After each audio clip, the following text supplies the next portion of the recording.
And there we are.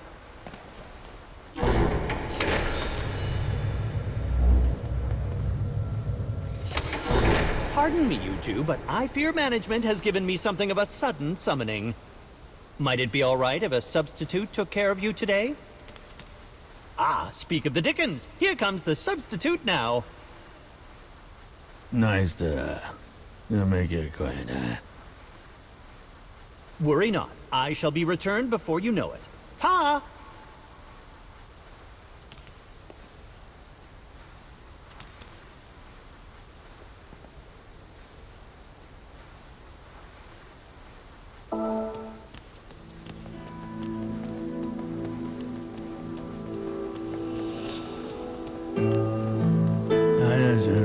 You're a substitute.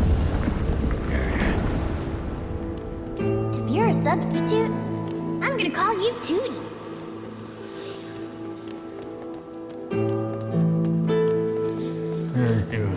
You should put a lever. I need to pull the lever? Got it. Thanks, Tootie.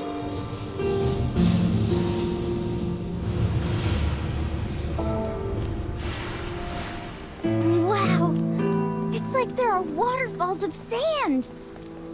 Oh, I think I forgot about my dream from last night. You really are amazing, Mr. Monster.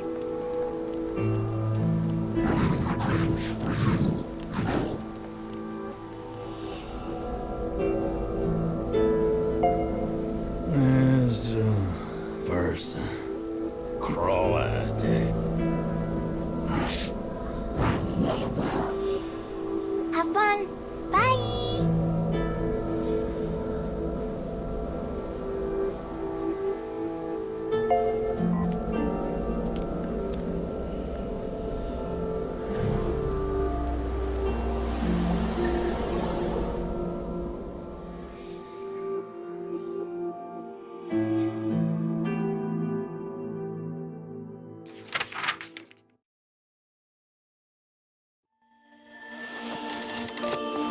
The boy lives in a country that has been beset by a long, drawn-out war. Each night, gunfire erupts and stirs his anxiety. Frightened, he heads to the living room to be with his parents.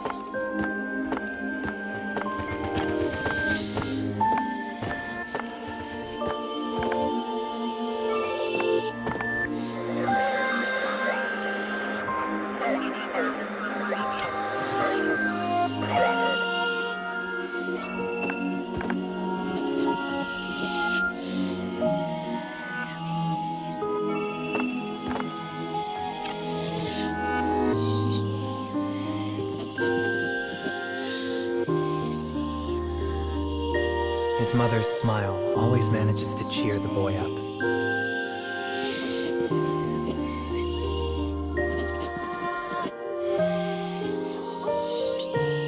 Though he is a coward at heart, he says this for the sake of his beloved mother. One day I'll be a soldier and keep you safe, Mom. His mother breaks into a wide, happy smile at his words. Suddenly, there is a loud noise from the entrance to the home.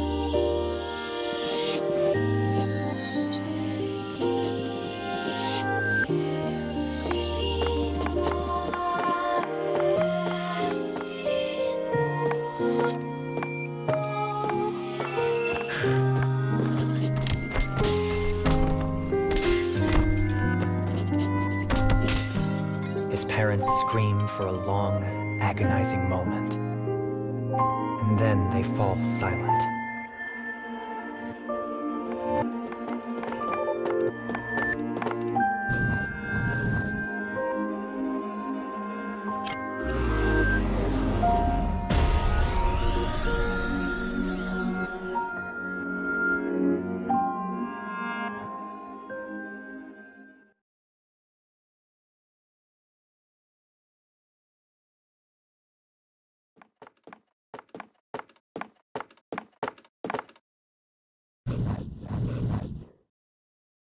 The enemy soldier overlooks the boy and leaves. He nervously makes his way to the corridor where he'd heard his parents' terrible screams.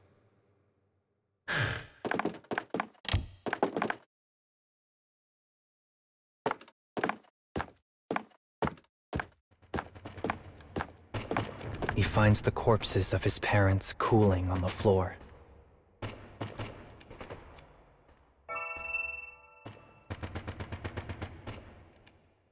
He inches closer and examines the sword that is impaled in his father's still form.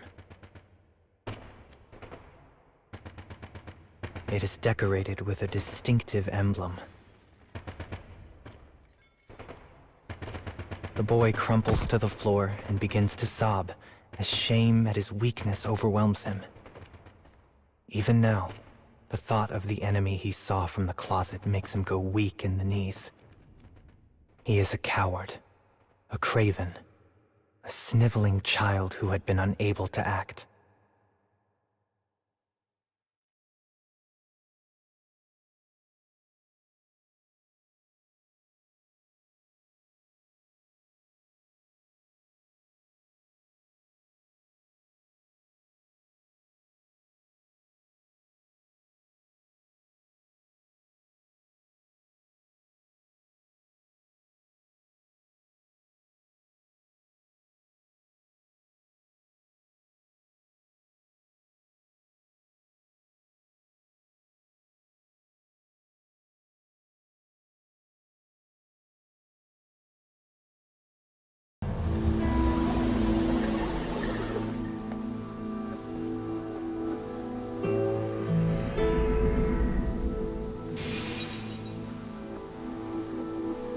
Was it another bad dream?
Whoa! These stairs make sounds! Isn't this fun, Mr. Monster?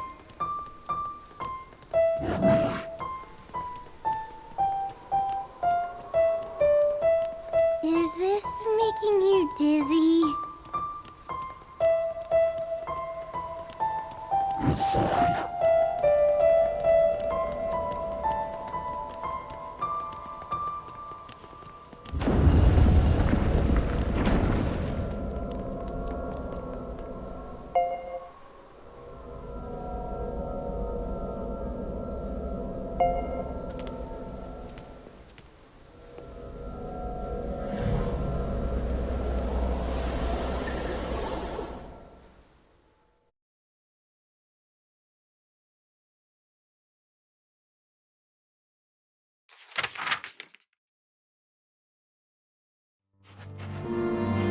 Years pass.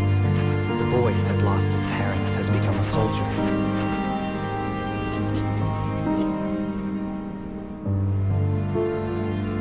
He did so for one reason: to find the man who ruined his life and kill him. Once afraid, the boy is now possessed by naught but pure, unyielding vengeance.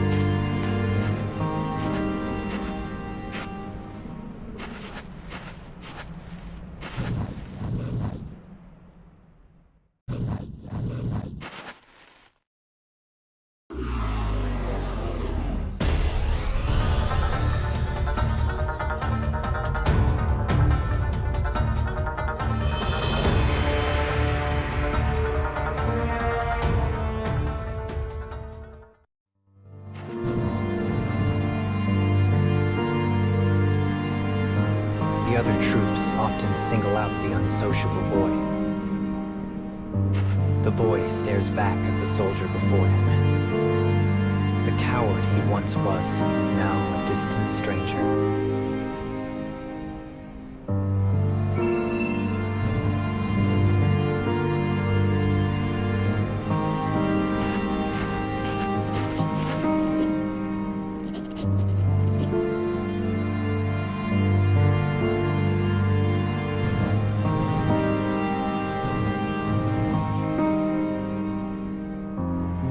Their captain steps in to stop the quarrel.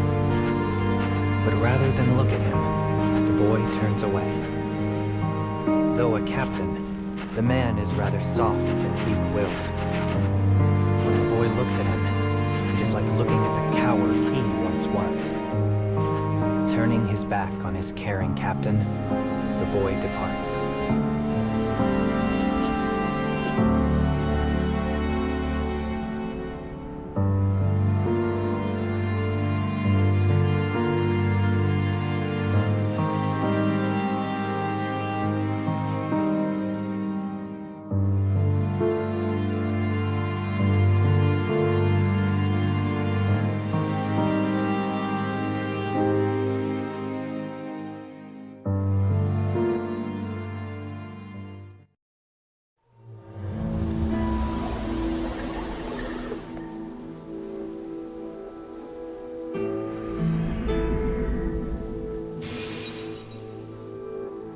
As I tell you, the burning venge. What's revenge?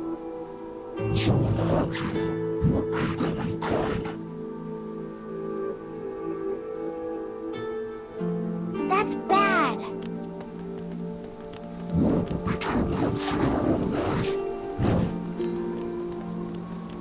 My teacher said it's bad.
I wonder where Carrie went.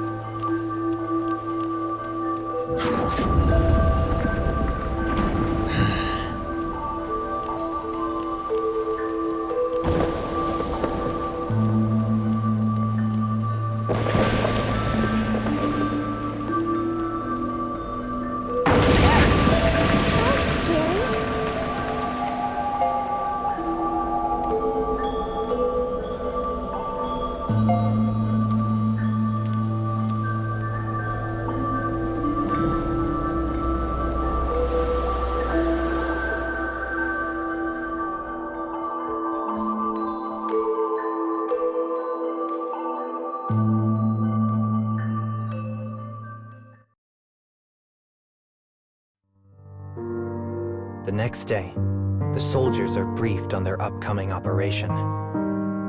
Each one of them receives a set of materials.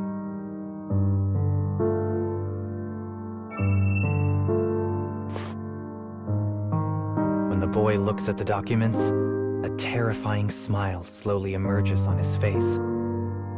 For on the first page is the same emblem that was on the sword all those years ago. His sworn enemy is close now, so very close. The boy feels his blood begin to boil as he considers this. Then he slowly makes his way to the captain.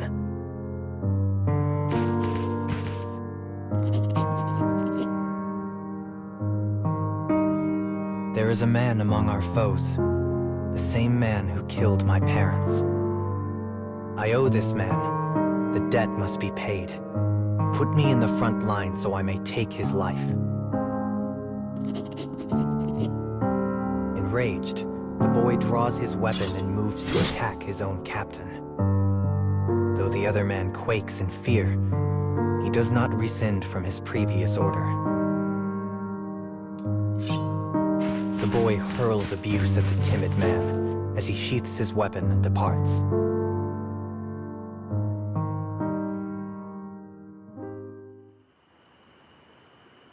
As the other soldiers sleep, the boy stirs. If he can't get permission, he will simply act alone.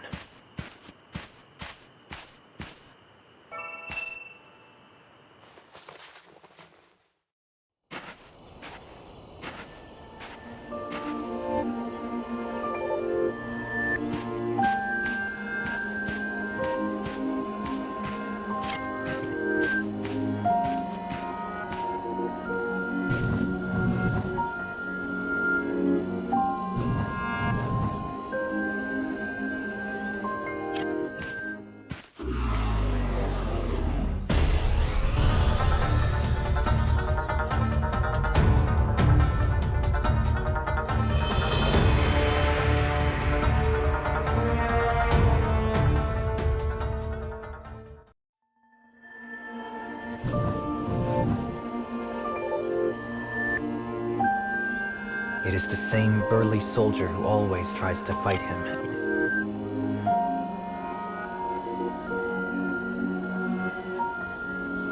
The boy lies.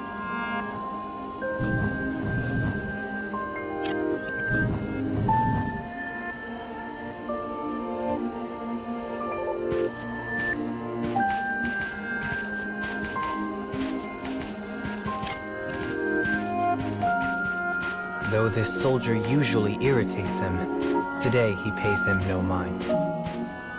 Instead, he bends all his thought on the man who took his parents from him. He has killed him over and over in his imagination.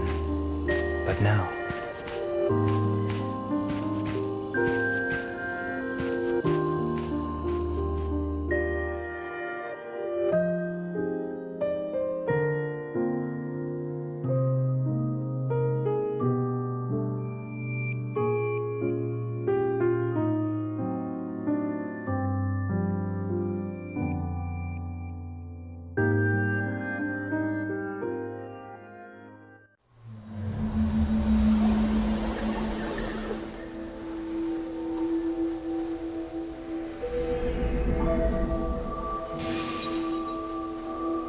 That's entering the chapter very reckless.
Why do you want to be human, Mr. Monster?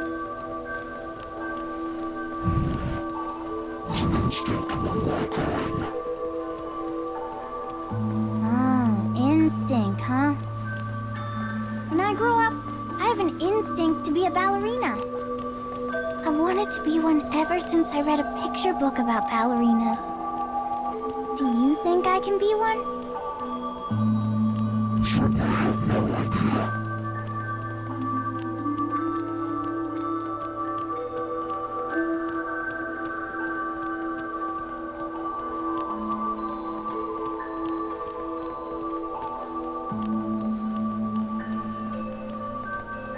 Yes, glass and care. Bra. Good luck!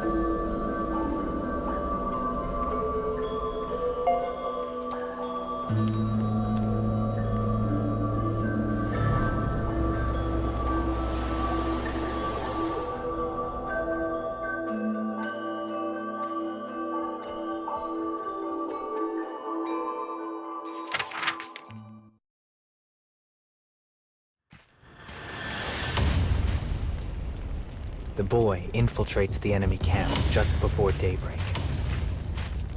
The rows of tents are silent in the shadow of dawn.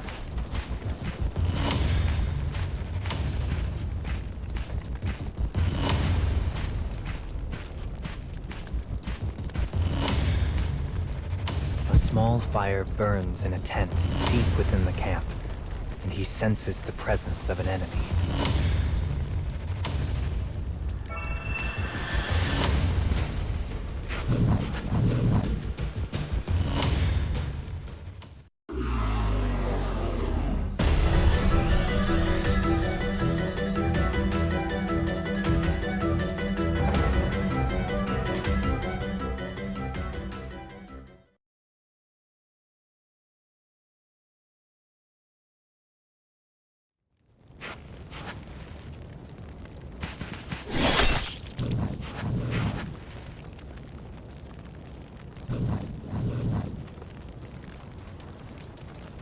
It's him. As hatred flares inside him, the boy strikes at the man with all of his might.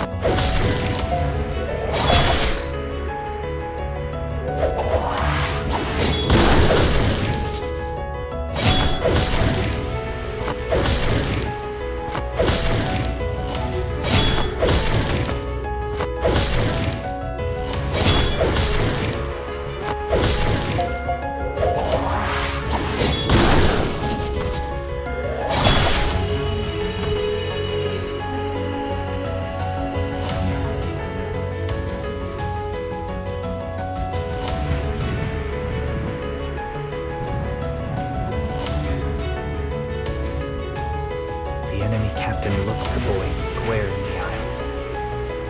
And then, his voice unsteady, he murmurs something.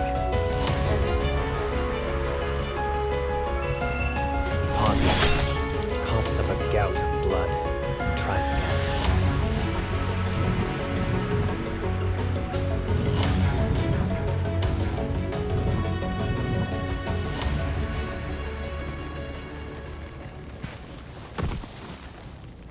Lying on death's door, the enemy soldier says his piece. He tells the boy the truth of that fateful night. He was not a random soldier, but the boy's own father. The couple were not his parents, but brigands who stole him from the cradle. With a trembling hand, the man hands the boy a small notebook before breathing his last.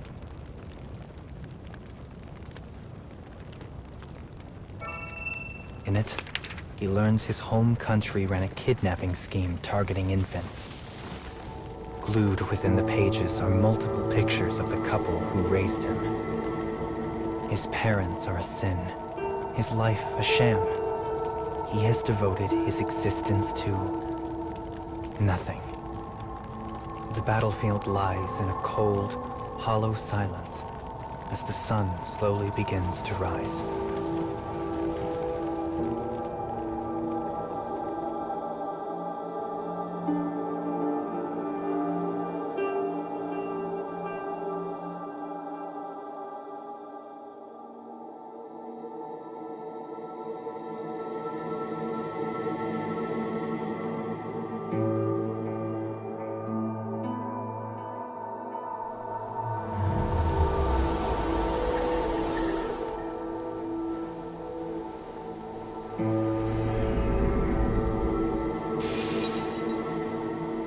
It's time for tonight dreaming.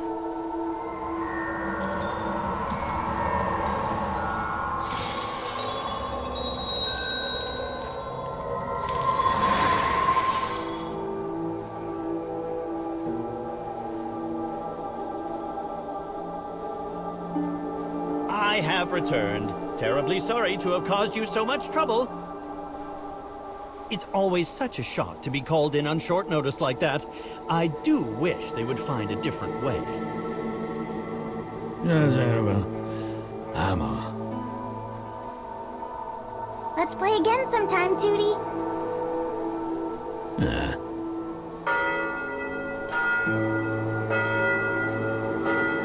I wish I could stay here forever. I doubt that is possible, milady. You are not part of this world, you see.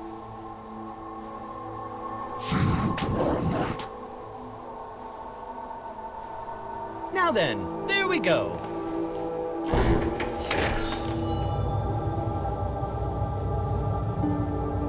I'll be right back, so just wait. Okay, Mr. Monster? You too, Carrie.